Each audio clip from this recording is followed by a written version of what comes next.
think the events of this week, particularly when we look at what is happening in Zimbabwe, what is coming out of Zimbabwe, and the contested elections in the DRC and the kinds of citizen responses that we're seeing there, the political climate in South Africa, and some of the noises that we hear coming out of some of what has always been known to be very stable democracies, for instance Botswana, are really an indication of how messy the environment that we work in is,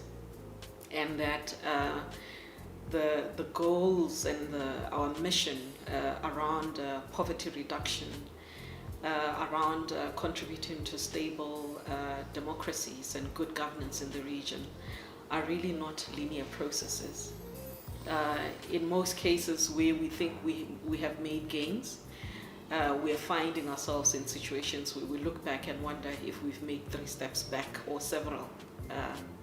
steps back. So it is a bit odd at this point to actually be sending out a message that says Happy New Year or Welcome to the New Year.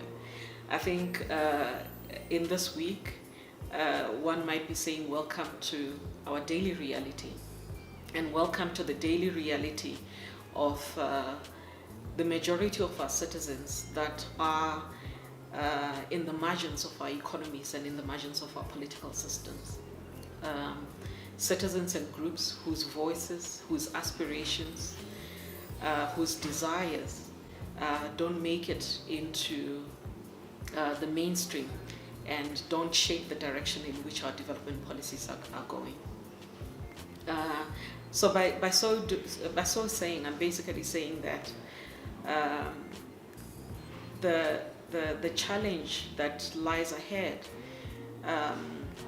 for the Southern Africa Trust and for our partners is a really great challenge, and it's a great challenge that is pointing towards us doing a lot more work in terms of having our fingers on the pulse, us doing a lot more work in terms of collaborative efforts, and investing a lot more towards solidarity efforts. I just want to spend a bit of time talking about the investments around solidarity efforts that I'm talking about. Following the protests that we're seeing come out of Zimbabwe, which the background being the economic crisis and the pronouncements that the president of the country made around hiking the fuel prices. And when you look at the structural causes for why Zimbabwe is having to introduce a much higher rate for the fuel, it has to do with shortages in forex. Shortages in forex that are caused by a country that does not have its own currency at the moment. And when you look at that, underlying that being many years of mismanagement of the state resources, and also overlooking and ignoring the demands that are coming from civil society, and the repressive laws that the state has had over the years towards civil society and towards citizens in general. So at the moment, the South African government has actually shut down the internet and the major means of communication, and there's very little news that is coming out of Zimbabwe to inform us of what is happening in the region. But when you look around as well, there's almost a deafening silence from civil society generally. Very few statements that are coming out in solidarity with the citizens of the country. And we were just recently reflecting on why that is. And we realized, looking at our own situation as the Southern Africa Trust, that while Zimbabwe was burning and while the DRC is burning, we are at this point in time very occupied with looking at developing our plans for the following year, looking at putting together proposals and funding agreements, administrative things that are taking our attention away from what is happening out in the real world, and being in a position where we can respond adequately and respond quickly and put out statements. And the reason why that has to do with the funding environment that we're finding ourselves in, and the challenges that we have around funding are shared by many civil society organizations throughout the continent and throughout Southern Africa. The withdrawal of donor funding, the changes in the donor priorities has actually dissipated civil society, the strength of civil society and our capacities to organize in the region. So I think going into 2019, one of the highest priorities for us and for a lot of our civil society partners has to be sustainability. It has to be us thinking through creatively about alternative means of raising funding,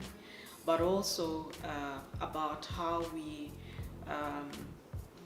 coordinate better and collaborate better and build partnerships around solidarity, build partnerships around policy advocacy issues, and have much stronger civil society platforms that bring more than one organization together. It's important to talk about the civil society platforms as a collective. The reason being, when we look at the status of civil society in the region and the health of civil society, be it looking at where the SADC Council of NGOs is, the capacity of the SADC trade unions to organize, the social movements to connect their efforts beyond country levels.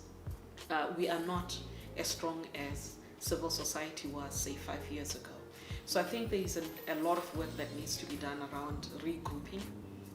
and finding common platforms where we're sharing the challenges, where we're talking about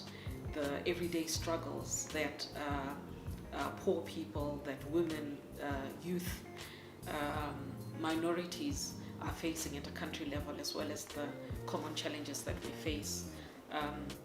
at the regional level. So I think building those collective platforms is going to be a very important one, but also identifying points of solidarity where even when access to information is not easy in a particular country, we still have the capacity to put out statements about what needs to be done in the economic reforms that we're seeing throughout the region to improve the situation for a lot of people that are faced with poverty. I think going forward for the trust, there is a number of areas that we're excited or feel optimistic about. Not everything is grim. There are areas of work that where we feel pretty optimistic, that we think that provide an opportunity to strengthen civil society engagement. Just last year, working with SADC, we were able to get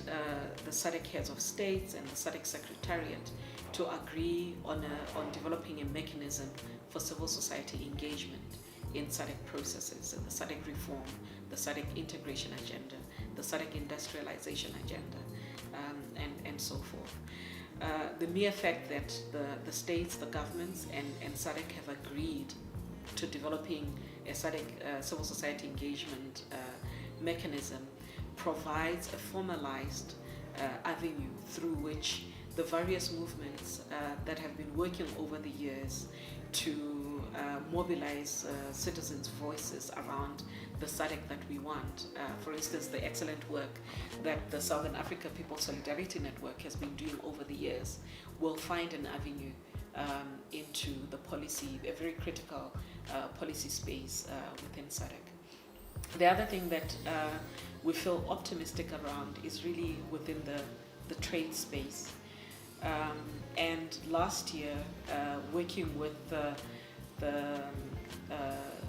NEPED Business Foundation and working with SADC, the trust facilitated a launch of a SADC Business Council, which brings an important voice to economic reforms in the region, this voice being the voice of private sector. But beyond bringing the voice of private sector, our interest as the trust will be how we use that very important platform to facilitate the participation of small and medium enterprises into that space, of informal traders, smallholder farmers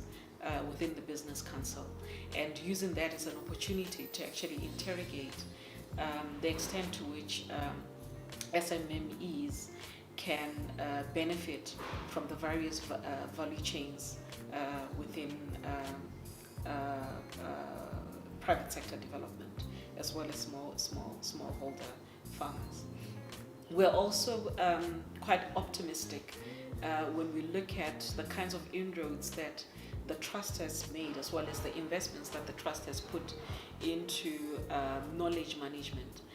because we recognize the importance that knowledge plays in strengthening policy advocacy and providing the evidence that civil society needs when they are presenting policy options.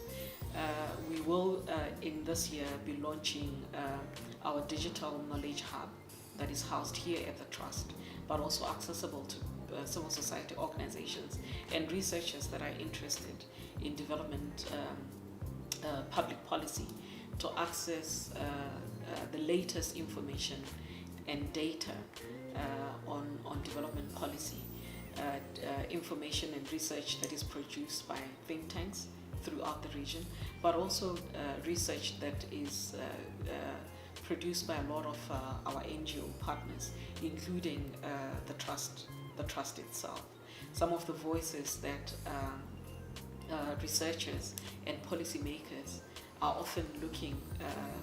to have access to around women's empowerment, around youth empowerment, and women's aspirations, and research that is done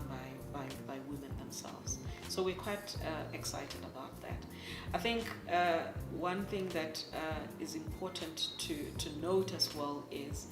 the trust is going through a transition, and we have noticed as well that we're not the only ones that are going through the various transitions, the leadership transition, but also the transition in terms of looking internally to seeing how we can operate more effectively and still be able to be highly responsive to the needs of the constituencies and deliver on the mandate that we were set up. So if we are ever seen or perceived to be missing in the outside space, I'll just ask that our partners bear with us, because we have to look inward to look at ways in which we can fundraise more effectively to deliver on our mandate, ways in which we can restructure ourselves so that we are a lot more responsive and we remain relevant, and ways in which we can partner with other organizations so that as a collective we're much stronger than we are. I think as civil society we have our work cut out for us in 2019. And as I said earlier, a lot more collaboration and partnerships need to happen. And as the trust, we are in this really beautiful new space that we would really like to see come alive this year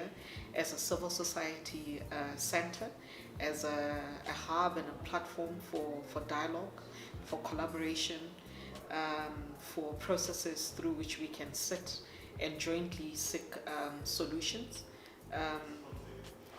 to the problems that the region is facing. We would like to increase this year our engagement with youth in a meaningful way and look at youth empowerment, women's empowerment, and partnering with organizations that are working on women's rights issues, looking at women in development. The other area for collaboration that we're quite keen on pursuing this year is really around tapping into African philanthropy to support the work of civil society and seeking sustainability. So anybody who is willing to work with the trust in those areas and partner with us, we're really looking forward to engaging with you this year.